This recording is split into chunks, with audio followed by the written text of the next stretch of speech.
ರಾಘು, ಒಂದ್ಸಲ ನನ್ನ ಗಿಲ್ಲು. ಯಾಕೆ ಮೇಡಮ್? ಯಾಕಂದ್ರೆ ಇದೆಲ್ಲ ಕನ್ಸೋ ನನ್ಸೋ ನನಗ್ ಒಂದು ಗೊತ್ತಾಗ್ತಿಲ್ಲ. ನನ್ ಜೀವನದಲ್ಲಿ ಈ ತರ ಒಂದ್ ರಾತ್ರಿ ಬಂದಿದೆ ಅಂತ ನನ್ನಿಂದ ನಂಬೋದಕ್ಕೆ ಆಗ್ತಿಲ್ಲ. ಅದಕ್ಕೆ ಒಂದ್ಸಲ ಗಿಲ್ಲು ಸರಿ. ಯಜಮಾನ್ರೆ, ಇದೆಲ್ಲ ನಿಜಾನೇ? ಯಜಮಾನ ಯಜಮಾನ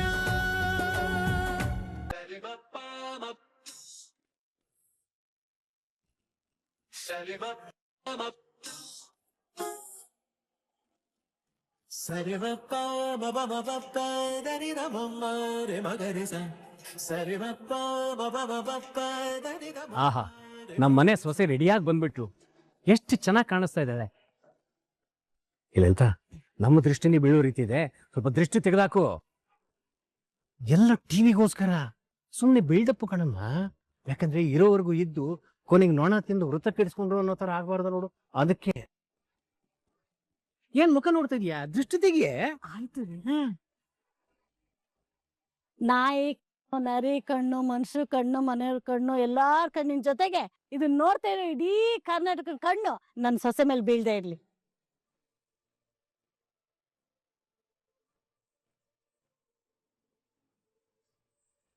ನಮ್ಮ ನಿಮ್ಮೆಲ್ಲರ ಅಚ್ಚುಮೆಚ್ಚಿನ ಮನೆ ಮೆಚ್ಚಿದ ಸೊಸೆ ಕಾರ್ಯಕ್ರಮಕ್ಕೆ ಸ್ವಾಗತ, ಸುಸ್ವಾಗತ. ಮದುವೆ ಆದ ಹೆಣ್ಣಿನ ಜೀವನದಲ್ಲಿ ತುಂಬಾ ಮಹತ್ವವಾದ ದಿನ ಅಂದ್ರೆ ಅವರ ಫಸ್ಟ್ ನೈಟ್, ಅಂದ್ರೆ ಅವರ ಮೊದಲನೇ ರಾತ್ರಿ. ಒಂದು ಸಂಸಾರ ಶುರುವಾಗೋದಕ್ಕೆ ಮುನ್ನುಡಿಯ ರಾತ್ರಿ ಇಂಥ ಒಂದು ಶಾಸ್ತ್ರ ನಮ್ಮ ಕಾರ್ಯಕ್ರಮದ ಮನೆ ಮೆಚ್ಚಿದ ಸೊಸೆ ಆಗಿರುವಂತಹ ಝಾನ್ಸಿ ಜೀವನದಲ್ಲಿ ಮಹತ್ವವಾದ ಕ್ಷಣಕ್ಕೆ ನಾಂದಿ ಹಾಡ್ತಾ ಇದೀವಿ. ಅರೆ ವಾ, ನಮ್ ಝಾನ್ಸಿ ಅವರು ನಾಚ್ಕೊಂತಾ ಇದಾರೆ. ಒಂದು ಹೆಣ್ಣಿಗೆ ನಾಚಿಕೆನೆ ಭೂಷಣ ಅಲ್ವಾ? ಹೊಸ ಬಾಳಿನ ಹೊಸಲಲ್ಲಿ ನಿಂತು ತಮ್ಮ ಸಂಬಂಧನ ಇನ್ನಷ್ಟು ಗಟ್ಟಿ ಮಾಡ್ಕೊಳ್ಳೋಕೆ ಹೊರಟಿರೋ ಮಿಸ್ಟರ್ ಅಂಡ್ ಮಿಸಸ್ ರಾಘವೇಂದ್ರ ಅವ್ರಿಗೆ ನನ್ನ ಕಡೆಯಿಂದ, ಅವರ ಮನೆಯವ್ರ ಕಡೆಯಿಂದ, ಹಾಗೆ ನಮ್ಮೆಲ್ಲ ಪ್ರೀತಿಯ ವೀಕ್ಷಕರ ಕಡೆಯಿಂದ ಆಲ್ ದಿ ವೆರಿ ಬೆಸ್ಟ್. ಮದ್ವೆ ಆಗಿ ಇಷ್ಟು ದಿನ ಕಾದಿದ್ದಾರೆ, ಇನ್ನ ಅವ್ರನ್ನ ಮಾಡ್ಸೋದ್ ಬೇಡ. ಝಾನ್ಸಿ ಅವರೇ, ಈ ಕ್ಷಣ ಮತ್ತೆ ಈ ದಿನ ನಿಮ್ದು. ರಾಘವೇಂದ್ರ ಅವರು ನಿಮ್ಗೋಸ್ಕರ ಕಾಯ್ತಾ ಇದ್ದಾರೆ. ಬನ್ನಿ ಹೋಗೋಣ.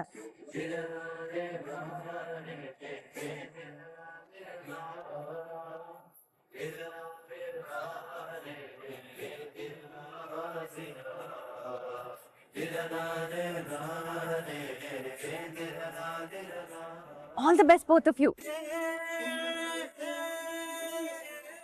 ಸೊ ನೋಡಿದ್ರಲ್ಲ ವೀಕ್ಷಕರೇ, ನಮ್ಮ ಇಂದಿನ ಸ್ಪೆಷಲ್ ಎಪಿಸೋಡ್ ನ ಕೇಂದ್ರ ಬಿಂದುಗಳಾಗಿರುವಂತ ಝಾನ್ಸಿ ಹಾಗೂ ರಾಘವೇಂದ್ರ ಅವರ ಜೀವನದಲ್ಲಿ ಸದಾ ಕಾಲ ಸಂತೋಷ ಹಾಗೂ ಸಡಗರದಿಂದ ತುಂಬಿರ್ಲಿ, ಅವರ ಸಂಬಂಧ 100 ಕಾಲ ಆಗಿರ್ಲಿ ಅಂತ ಹೇಳ್ತಾ ನಮ್ಮ ಈ ಸ್ಪೆಷಲ್ ಎಪಿಸೋಡ್ ನ ಇಲ್ಲಿಗೆ ಎಂಡ್ ಮಾಡ್ತಾ ಇದ್ದೀನಿ. ಕ್ಯಾಮ್ರಾಮನ್ ಆಕಾಶ್ ಜೊತೆಗೆ ನಾನು Simran. Until next episode, take care, bye-bye.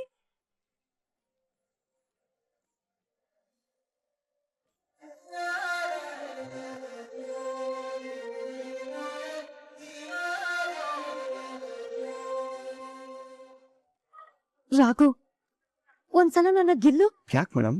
ಯಾಕಂದ್ರೆ ಇದೆಲ್ಲ ಕನ್ಸೋ ನನ್ಸೋ ನನಗ್ ಒಂದು ಗೊತ್ತಾಗ್ತಿಲ್ಲ. ನನ್ ಜೀವನದಲ್ಲಿ ಈ ತರ ಒಂದ್ ರಾತ್ರಿ ಬಂದಿದೆ ಅಂತ ನನ್ನಿಂದ ನಂಬೋದಕ್ಕೆ ಆಗ್ತಿಲ್ಲ. ಅದಕ್ಕೆ ಒಂದ್ಸಲ ಗಿಲ್ಲು ಸರಿ. ಯಜಮಾನ್ರೆ, ಇದೆಲ್ಲ ನಿಜಾನೇ? ನನ್ ಲೈಫಲ್ಲೂ ಈ ತರ ಎಲ್ಲ ಆಗ್ತಿದೆ ಅಂತ ನನಗ್ ನಂಬೋದಕ್ಕೆ ಆಗ್ತಿಲ್ಲ ಯಜಮಾನ್ರೆ. ನನಗ್ ಆಗ್ತಿರೋ ಖುಷಿಗೆ ನೀವು ನಂಗೆ. ಒಂದ್ ನಿಮಿಷ ಮೇಡಮ್, ನಾನು ನಿಮ್ಮ ಹತ್ರ ಮಾತಾಡಬೇಕು. ಇವಾಗ್ಲೇ ಮಾತಾಡ್ಬೇಕಾ? ಹೌದು ಮೇಡಮ್, ಇವಾಗ್ಲೇ ಮಾತಾಡಬೇಕು.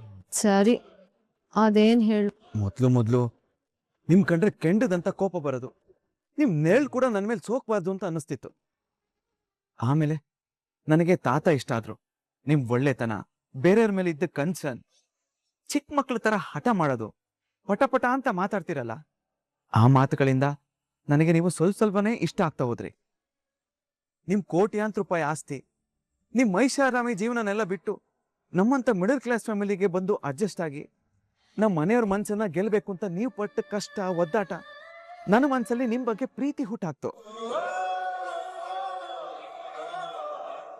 ಅದ್ಯಾವ ಮಟ್ಟಕ್ಕೆ ಅಂದ್ರೆ ನನ್ನ ಉಸಿರಲ್ಲಿ ನೀವು ಬೆರ್ತೋದ್ರಿ. ನನ್ನ ಮನ್ಸು ತುಂಬ ನೀವೇ ಆವರಿಸ್ಕೊಂಡ್ರಿ. ನೀವಿಲ್ದೆ ನಾನು ಬದುಕದೇ ಇಲ್ಲ ಅನ್ಕೊಂಡೆ. ಆದ್ರೆ ನಮ್ಮ ಮನೆಯವ್ರಿಗೋಸ್ಕರ ನಿಮ್ಮ ಮೇಲಿದ್ದಿದ್ದ ಪ್ರೀತಿನ ನನ್ನ ಎದೆ ಒಳಗಡೆ ಬಚ್ಚಿಟ್ಕೊಂಡು ನಿಮ್ಮ ಮುಂದೆ ನಾಟಕ ಮಾಡಿದೆ. ಆದ್ರೆ ಇವತ್ತು ನಮ್ಮ ಮನೆಯವರು ನಮ್ಮನ್ನ ಒಪ್ಪಿ ಇಲ್ಲಿವರೆಗೂ ಕರ್ಕೊಂಡು ಬಂದಿರೋದ್ರಿಂದ ನನ್ನ ಮನ್ಸಲ್ಲಿ ಇರೋದನ್ನೆಲ್ಲ ಹೇಳ್ಕೊಂಡ್ ಬಿಡ್ತೀನಿ. ಅವತ್ತು ತಾತ ಬಂದಾಗ ನೀವು ಮನೆ ಬಿಟ್ಟು ಹೋದಾಗಂತೂ ನೀವು ನಿಜವಾಗ್ಲೂ ನನ್ನಿಂದ ದೂರನೇ ಆಗ್ಬಿಡ್ತೀರಾ ಅಂತ ನಾನ್ ಪಟ್ಟಿರೋ ನೋವು ನನಗ್ ಮಾತ್ರ ಗೊತ್ತು ಮೇಡಮ್. ಲಾಯರ್ ಬಂದು ಡಿವೋರ್ಸ್ ಪೇಪರ್ಗೆ ಸೈನ್ ಮಾಡು ಅಂದಾಗ ನನ್ ಎದೆ ಬಡ್ತಾ ಹೆಚ್ಚಾಗಿ ನನ್ನ ಕೈ ಕಾಲೆಲ್ಲ ನಡಗಕ್ ಶುರು ಆಗೋಯ್ತು. ನಿಮ್ಮೇಲಿರೋ ಪ್ರೀತಿನ ಹೇಳ್ಕೊಳಕ್ಕೂ ಆಗದೆ ಬಚ್ಚಿಟ್ಕೊಳಕ್ಕೂ ಆಗದೆ ಪ್ರತಿದಿನ ಪ್ರತಿ ಕ್ಷಣ ನಾನೊಬ್ನೇ ಒತ್ತಾಡಿದ್ದೀನಿ. ನೀವಿಲ್ದೆ ಬದುಕ್ತೀನೋ ಇಲ್ವೋ ಗೊತ್ತಿಲ್ಲ ಮೇಡಮ್. ಒಂದ್ ವೇಳೆ ಬದುಕಿದ್ರು ಭಾವನೆಗಳಿಲ್ದೇ ಇರೋ ಜೀವದ ಶವದ ತರ ಬದುಕ್ತೀನಿ ಅಷ್ಟೇ.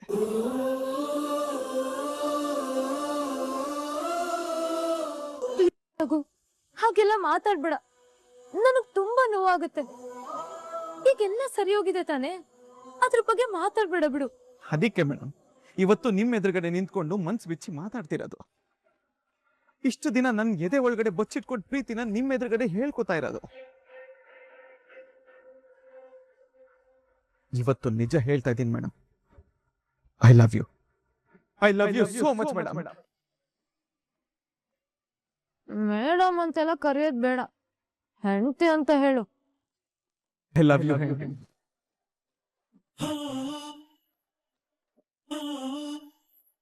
ಐ ಲವ್ ಯು ಟು ನನ್ ಗಂಡ.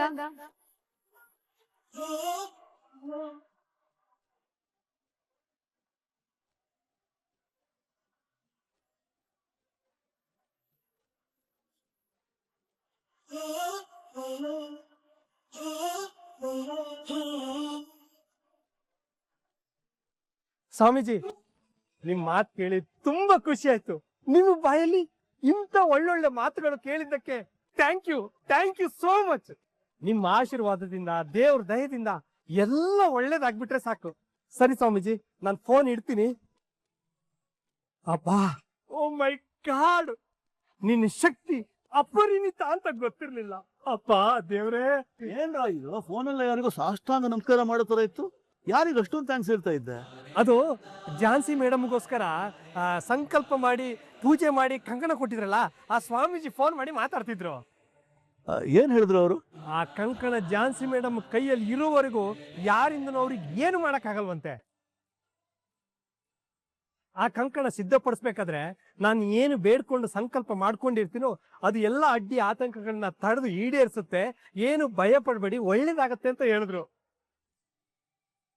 ಒಟ್ನಲ್ಲಿ ಝಾನ್ಸಿ ಮೇಡಮ್ ಆಸೆ ಪಟ್ಟಾಗೆ, ಯಜಮಾನ್ರ ಕನ್ಸ್ಕೊಂಡಂಗೆ ನೀವೆಲ್ಲರೂ ಬಯಸೋ ರೀತಿ ಝಾನ್ಸಿ ಮೇಡಮ್ ಸೂಪರ್ ಆಗಿರ್ತಾರೆ. ಏನು ತೊಂದರೆ ಇಲ್ಲ. ತುಳಸಿ ಮೇಡಮ್, ಇದಕ್ಕೆಲ್ಲ ಕಾರಣ ನಮ್ಮ ಯಜಮಾನ್ರು ಹೇಳ್ದಂಗೆ ನಿಮ್ಮ ಕಾಲ್ಗುಣನೇ. ಏನಂತೀರಾ? ಹೇಗೋ ನಮ್ ಝಾನ್ಸಿಯಲ್ಲಿ ಆರಾಮಾಗಿದ್ರೆ ಅಷ್ಟೇ ಸಾಕು ರಾವ್. ಅವ್ರ ಕೈಯಲ್ಲಿ ಆ ರಕ್ಷೆ ಇರುವವರೆಗೂ ಯಾರಿಂದನೂ ಏನು ತೊಂದರೆ ಇಲ್ಲ ಮೇಡಮ್. ಅವರು ಹ್ಯಾಪಿಯಾಗಿರ್ತಾರೆ. ಅಯ್ಯೋ, ಈ ಮಿಡಲ್ ಕ್ಲಾಸ್ ಮೆಂಟಾಲಿಟಿನೇ ಇಷ್ಟು ಅನ್ಸುತ್ತೆ. ನಮ್ ಮೇಲೆ ನಾವು ನಂಬಿಕೆ ಇಟ್ಟು ಏನಾದ್ರೂ ಒಂದು ಕೆಲಸ ಮಾಡ್ಬೇಕೇ ಹೊತ್ತು ಈ ತರ ಮೂಡ್ ನಂಬಿಕೆ ಇಟ್ಕೊಂಡಲ್ಲ. ನಂಬಿಕೆನೇ ಜೀವನ ಅಲ್ವಾ ತುಳಸಿ? ದೇವ್ರ ಅನುಗ್ರಹ ಇಲ್ಲದೆ ಇದ್ರೆ ಒಂದು ಹುಲ್ಲು ಕಡ್ಡಿನೂ ಅಲ್ಲಾಡಲ್ಲ ಅಂತ ಸುಮ್ಮನೆ ಹೇಳ್ತಾರಾ? ಮಿಡ್ಲ್ ಕ್ಲಾಸ್ ಜನಗಳೆಲ್ಲ ಒಂದ್ ರೀತಿಯಲ್ಲಿ ನಂಬಿಕೆ ಭ್ರಮೆಯಲ್ಲಿ ಜೀವನ ಮಾಡ್ತಾರೆ ಹೊರತು ಶ್ರೀಮಂತರು ಹಾಗೆ ಸ್ವಾರ್ಥಿಗಳಲ್ಲ. ಪ್ರತಿ ಒಬ್ರು ಅವ್ರ ಸ್ವಾರ್ಥಕ್ಕೋಸ್ಕರನೇ ಬದುಕೋದು ನಾಗಾರ್ಜುನ್. ಇಲ್ಲೇ ನೀನ್ ತಪ್ಪು ತಿಳ್ಕೊಂಡಿರೋ ತುಳಸಿ. ತನ್ನವರೆಲ್ಲರೂ ಚೆನ್ನಾಗಿರ್ಬೇಕು ಅನ್ನೋದು ಮಿಡ್ಲ್ ಕ್ಲಾಸ್ ಮೈಂಡ್ ಸೆಟ್, ತಾನು ಮಾತ್ರ ಚೆನ್ನಾಗಿರ್ಬೇಕು ಅನ್ನೋದು ಹೈ ಕ್ಲಾಸ್ ಮೈಂಡ್ ಸೆಟ್. ಇವಾಗ ರಾಯ್ ಬಯಸ್ತಾ ಇರೋದನ್ನ ನೀನೇ ನೋಡಿದ್ಯಲ್ವಾ? ಹಾಗೆ ನಿನ್ನ ಮೈಂಡ್ ಸೆಟ್ ಏನು ಅನ್ನೋದು ನಿನಗೆ ಗೊತ್ತಲ್ಲ. ಇದೆಲ್ಲ ಮಾತಾಡೋದಿಕ್ ತುಂಬಾ ಚೆನ್ನಾಗಿರುತ್ತೆ ನಾಗಾರ್ಜುನ್. ಆ ರಾಯ್ ಎಷ್ಟೇ ಪೂಜೆ ಮಾಡಿಸಿದ್ರು, ಯಾವುದೇ ಕಂಕಣ ಕಟ್ಸಿದ್ರು, ಆ ರಾಘವೇಂದ್ರ ಮನೆಯವರು ಝಾನ್ಸಿನ ಅಲ್ಲಿ ನೆಮ್ಮದಿಯಾಗಿ ಬದುಕೋದಿಕ್ಕೆ ಬಿಡಲ್ಲ. ಇದನ್ನೆಲ್ಲಾ ಮೀರಿ ಝಾನ್ಸಿ ಅಲ್ಲೇ ಇರ್ತೀನಿ ಅನ್ನೋದಾದ್ರೆ ಇಟ್ಸ್ ಇಂಪಾಸಿಬಲ್, ಸಾಧ್ಯನೇ ಇಲ್ಲ.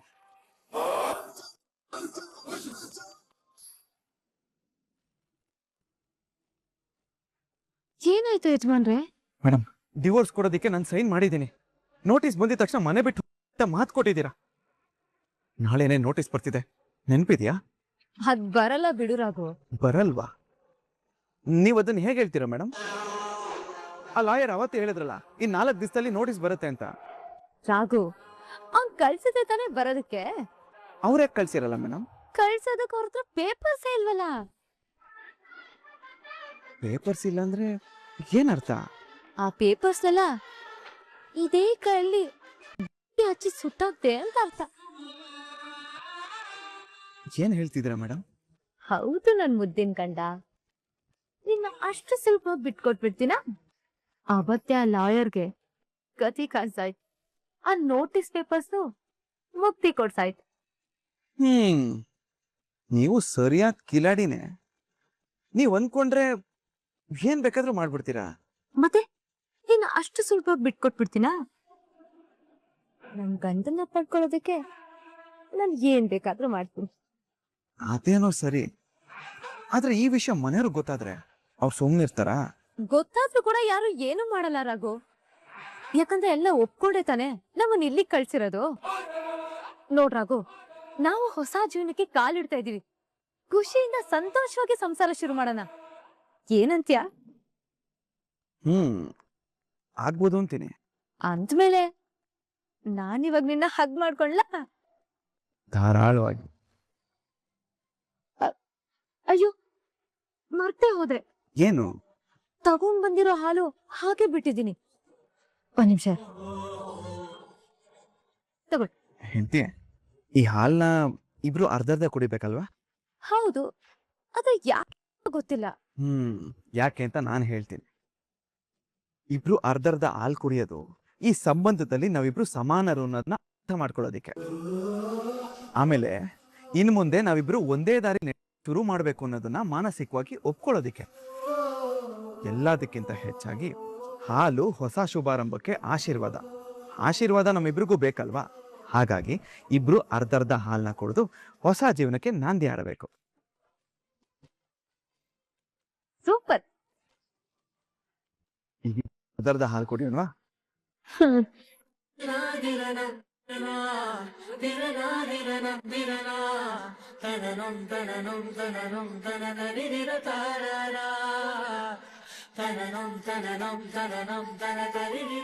ಯಾಕೆ ಯಜಮಾನ್ರೆ ಹಾಗೆ ನೋಡ್ತಿದ್ದೀರಾ? ನಿಮ್ ಮುಖದಲ್ಲಿ ನಾಚಿಕೆ ಎದ್ದು ಕಾಣಿಸ್ತಿದೆ ಮೇಡಮ್, ಅದಕ್ಕೆ ನನ್ಗೆ ಆಶ್ಚರ್ಯ ಆಗ್ತಿದೆ. ಎಷ್ಟೇ ಆದ್ರೂ ನನ್ ಹೆಣ್ಣು. ಈ ಹೆಣ್ಣಲ್ಲಿ ಹೆಣ್ತನನ ಆಚೆ ತರೋದಕ್ಕೆ ಕಾರಣನೇ ಈ ಗಂಡಲ್ವಾ?